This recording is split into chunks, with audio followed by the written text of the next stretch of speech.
Class 9-এর ম্যাথের দ্বিতীয় পর্যায়ক্রমিক মূল্যায়নের কিছু সাজেশান আজকে তোমাদের দিয়ে দিচ্ছি, প্রশ্ন এবং উত্তর। ঠিক আছে, প্রশ্নগুলো আগে দেখে নেবে, দেখে নিয়ে তার উত্তরগুলো কিভাবে তৈরি করবে সেগুলো আবার দেখে নাও।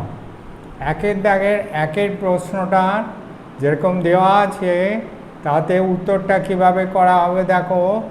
ধরা যাক ক্রয় মূল্য হলো 20x টাকা আর বিক্রয় মূল্য হলো 19x টাকা, যেখানে x হলো আনুপাতিক ধ্রুবক। অতএব ক্ষতি সমান হচ্ছে 20x মাইনাস 19x, মানে ক্রয় মূল্য মাইনাস বিক্রয় মূল্য। ঠিক আছে, সমান কি হলো x টাকা। সুতরাং ক্ষতির হার সমান হচ্ছে x বাই 20x ইন্টু 100%, অর্থাৎ 5%। 20 দিয়ে 100কে কাটলে 5, x কেটে গেল, তাহলে 5%। তাহলে উত্তর কোনটা হবে? উত্তর হবে এ। ঠিক আছে, এইবার 2-এর দাগের অঙ্কটা দেখো। এই বলেছে বিসি বাহুর ওপর যে কোনো একটি বিন্দু পি। ঠিক আছে, তাহলে এইরকমভাবে ছবিটা তোমরা এঁকে ফেলবে।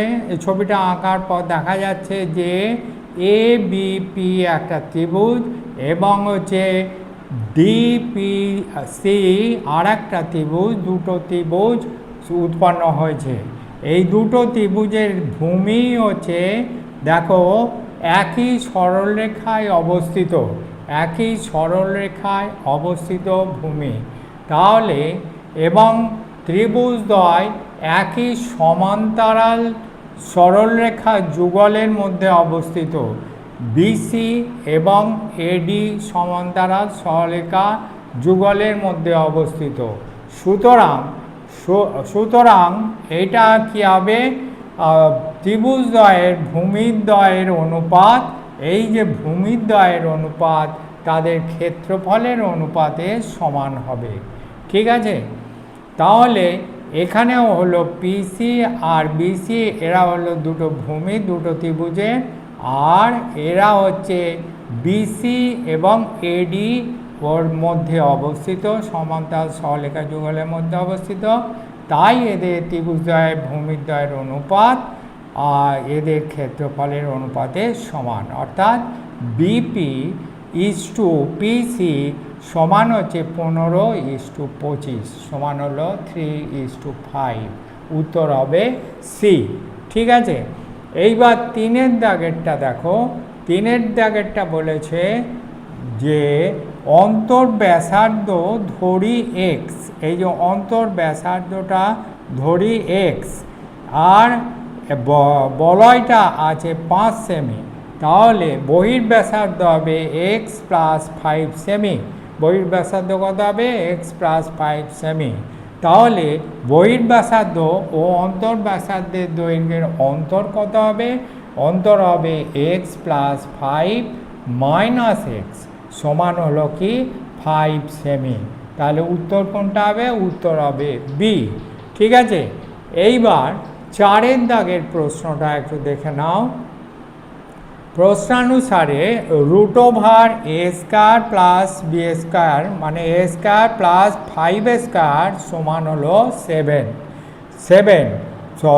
এবার হচ্ছে কি এটাকে হোল স্কয়ার করলাম, এটাকে হোল স্কয়ার করলাম উভয় দিকে, তাহলে হলো কি এ স্কয়ার প্লাস 25 সমান হচ্ছে 49, বা এ স্কয়ার সমান 49 মাইনাস 25, এ সমান রুট ওভার 24, এ সমান রুট ওভার 4 × 6 তাহলে a সমান প্লাস মাইনাস 2√6। তাহলে উত্তর কি হবে? উত্তর হবে সি। ঠিক আছে, পরের প্রশ্ন দেখে নাও, 2-এর দাগের প্রশ্নটা, 2-এর দাগের 1-এর প্রশ্নটা। এখানে দেখো একটা ত্রিভুজ আঁকা হয়েছে এ বি সি, আর এখানে হচ্ছে এগুলো, একটা হচ্ছে ইএফ সিএফ এবং হচ্ছে বিই, দুটো মধ্যমজি বিন্দুতে ছেদ করেছে। এবার কি হলো না, এখানে সিএফের এইটা সিজির মধ্যবিন্দু কিউ এবং হচ্ছে বিজির মধ্যবিন্দু পি। এবার তাহলে এখান থেকে আমরা একটা ত্রিভুজ পাচ্ছি বিজিসি ত্রিভুজের বিজি ও সিজি বাহুদ্বয়ের মধ্যবিন্দু পি এবং কিউ। ঠিক আছে, তাহলে পি কিউ, এই পি কিউ এর দৈর্ঘ্য সমান হলো হাফ বিসি। সুতরাং পিসি সমান হচ্ছে 2 PQ সমান হচ্ছে 2 × 3 সমান 6 সেমি, যেহেতু হলো PQ সমান হচ্ছে 3 সেমি। ঠিক আছে, এবার হচ্ছে 2-এর দাগের প্রশ্নটা দেখে নাও। 2-এর দাগের প্রশ্নটা আমরা জানি একদিন সমান হচ্ছে 24 ঘন্টা এবং ঘন্টার কাঁটা 12 ঘন্টায় এবং মিনিটের কাঁটা 1 ঘন্টায় বৃত্তাকার পরিধি একবার অতিক্রম করে। ঘন্টার কাঁটা 12 ঘন্টায় অতিক্রম করে 2 পাই মানে 22/7 ইন্টু হচ্ছে 8.4 সেমি। তাহলে 1 ঘন্টায় অতিক্রম করে 2 × 22/7 ইন্টু 8.4/12। এবার হচ্ছে 24 ঘন্টায় অতিক্রম করে 2 × 22/7 ইন্টু 8.4/12 ইন্টু 24। 12 দিয়ে 24কে কাটা গেল 2, আর এখানে 7 দিয়ে 8.4কে কাটা গেল 1.2। তাহলে সমান হলো 88 ইন্টু 1.2 সমান হচ্ছে 105.6 সেমি। এটা হলো ঘন্টার কাঁটাটা অতিক্রম করেছে। এরপর মিনিটের কাঁটা একদিনে অর্থাৎ 24 ঘন্টায় অতিক্রম করে 2 পাই মানে 22/7 ইন্টু 14 ইন্টু 24 সমান হলো কত? 88 ইন্টু 24 সমান হলো 2112 সেমি, মানে 2112 সেমি। ঠিক আছে, এবার 3-এর দাগের প্রশ্নটা দেখে নাও। 3-এর দাগের প্রশ্নটা, প্রথমে আমরা একটা রম্বস আঁকলাম, ABCD রম্বস আঁকলাম। এই রম্বসের কর্ণদ্বয় আমরা জানি পরস্পরকে সমকোণে সমদ্বিখণ্ডিত করে। ABCD রম্বসের পরিসীমা আমরা জানি 20 সেমি, এখানে দেওয়া আছে। অর্থাৎ AB সমান হলো 5 সেমি, 20কে 4 দিয়ে ভাগ, 4টে বাহু, তাহলে সমান হলো 5 সেমি। এবং OA সমান হচ্ছে, এটা 3 সেমি ছিল গোটাটা, আর অর্ধেকটা হচ্ছে 6 সেমি ছিল, 6কে 2 দিয়ে ভাগ করা হলো, তাহলে হলো 3 সেমি। ঠিক আছে, এবার হলো কি ত্রিভুজ AOB ত্রিভুজের মধ্যে OB সমান হচ্ছে কি √AB² মাইনাস OA² সমান হলো √5² মাইনাস 3² সমান হলো 4 সেমি। এবার হলো কি না BD কর্ণের দৈর্ঘ্য তাহলে কত হলো? BD কর্ণ এটা হলো 4 সেমি, তাহলে ডবল মানে 4 দুগুণে 8 সেমি BD কর্ণের দৈর্ঘ্য। অতএব ABCD রম্বসের ক্ষেত্রফল সমান হচ্ছে half into AC into BD, অর্থাৎ কর্ণ হাফ ইন্টু কর্ণদ্বয়ের গুণফল, এটাই হচ্ছে রম্বসের ক্ষেত্রফল।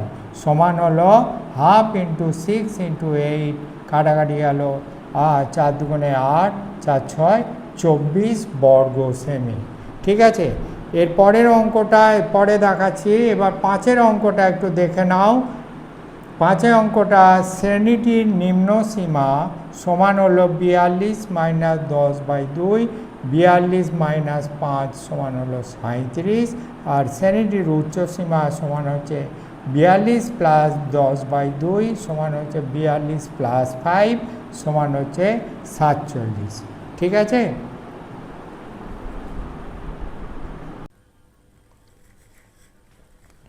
পরের প্রশ্ন দেখে নাও, 2-এর দাগে 4-এর অঙ্কটা। 2-এর দাগে 4-এর অঙ্কটা তাল গাছ নিয়ে যেটা অঙ্কটা আছে, ধরি এ বি তাল গাছটি সি বিন্দুতে, এটা হচ্ছে এ বি তাল গাছ, সি বিন্দুতে ভেঙে এ বিন্দুটা ডি বিন্দুতে স্পর্শ করে। এবার কি বলেছে, তাহলে এ বিটা সমান হচ্ছে 32 মিটার, এসি সমান হলো সিডি, কারণ এটাই মুচকে গিয়ে এখানে ডি বিন্দুতে ঠেকেছে। অতএব এ বি সমান হচ্ছে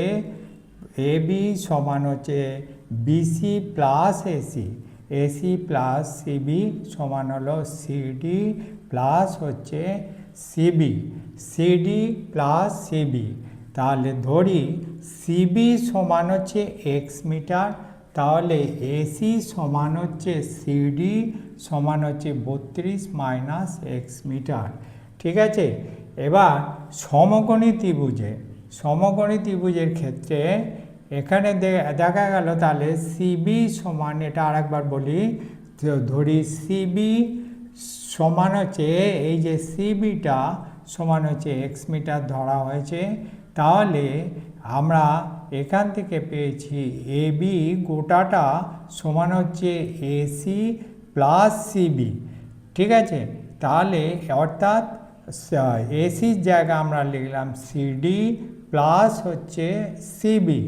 তাহলে এখানে সিবি সমান এক্স মিটার যদি ধরা হয়, তাহলে এসি সমান হলো সিডি সমান হলো 32 মাইনাস এক্স মিটার। তাহলে সমকোণী ত্রিভুজের ক্ষেত্রে ভূমিটা বিডি সমান 8 মিটার, এখানে প্রশ্নতে দেওয়াই আছে, আর বিসি সমান হচ্ছে এক্স মিটার, আর এইটা সমান হচ্ছে 32 minus x metre, 32 minus x metre, 32 minus x metre. ঠিক আছে। এবার হলো কি, অতএব সিডি স্কয়ার, এই একটা সমকোণী ত্রিভুজ আমরা পেলাম, এই সমকোণী ত্রিভুজটার ক্ষেত্রে সিডি স্কয়ার সমান হচ্ছে সিবি স্কয়ার প্লাস হচ্ছে বিডি স্কয়ার। তাহলে এবার মানগুলো বসিয়ে দিলাম, সিডি সমান হলো 32 মাইনাস এক্স তার whole square equal to x square, CB মানে হচ্ছে x square CB square plus হচ্ছে বিডি স্কয়ার সমান 8 স্কয়ার। তাহলে এটা এবার ফর্মুলাতে ভেঙে নিলাম, 32 square minus 64 x plus x square, আর এই দিকেরটা রয়ে গেল এক্স স্কয়ার প্লাস 8 স্কয়ার। তাহলে এক্স স্কয়ার কেটে গেল, তাহলে এখানে পড়ে রইল মাইনাস 64 এক্স আর 64 এক্স। এবার এই মাইনাসটাকে আমরা প্লাসে পরিণত করলে কি হচ্ছে না, এখানে প্লাসে পরিণত করলে এই 32টা এদিকে চলে গেল, তাহলে 32 হোল স্কয়ার, এটা থেকে 8 স্কয়ারটা বিয়োগ হয়ে গেল। ঠিক আছে।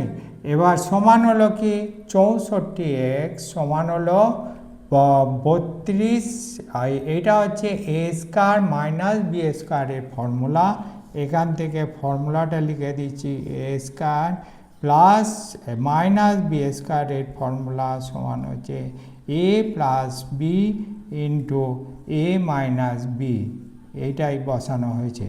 অর্থাৎ 32 প্লাস 8 সমান 40, আর 32 মাইনাস 8 সমান 24।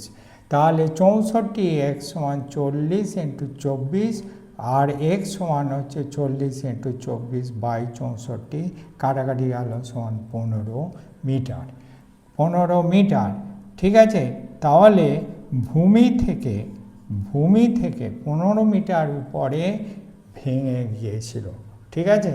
এবার 3-এর দাগের 1-এর অঙ্কটা দেখো, 12টি জিনিসের বিক্রয় মূল্য 1 টাকা, এটা বলে দেওয়া আছে, 4% ক্ষতি হয়, অর্থাৎ 96 টাকা বিক্রয় মূল্য হলে ক্রয় মূল্য হয় 100 টাকা। 1 টাকা বিক্রয় মূল্য হলে ক্রয় মূল্য হয় 100/96 সমান 25/24 টাকা। অতএব 12টি জিনিসের ক্রয় মূল্য হল 25/24 টাকা।